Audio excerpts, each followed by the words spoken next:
Hello everyone, நான் advocate Sangeetha. இன்னைக்கு நான் உங்களுக்கு மியூச்சுவல் டிவோர்ஸ் பற்றி ஃபுல் ப்ராசஸை சிம்பிளாக எக்ஸ்பிளைன் பண்ண போகிறேன்.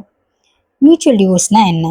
ஹஸ்பண்டும் ஒய்ஃபும் ரெண்டு பேரும் மியூச்சுவலாக அக்ரி பண்ணிவிட்டு பீஸ்ஃபுல்லாக செப்பரேட் ஆக டிசைட் பண்ணுறது. இது section 13B of the Hindu marriage act 1955 இருக்குது. மியூச்சுவல் டிவோர்ஸோட பேசிக் ரிக்குவயர்மெண்ட் என்னென்னு பார்த்தீங்கன்னா, ரெண்டு பேரும் அட்லீஸ்ட் 1 இயராக செப்பரேட்டாக வாழ்ந்து இருக்கணும். இப்போ ப்ராசஸ் பார்க்கலாம்.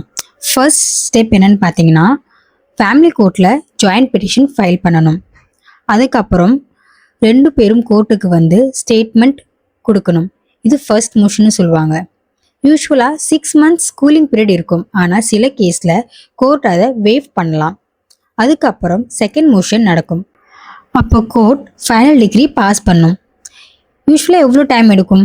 ஜென்ரலி 6 to 12 months ஆகும். ஆனால் வேவர் கிடைச்சா 2 to 6 monthsல கேஸ் முடியும்.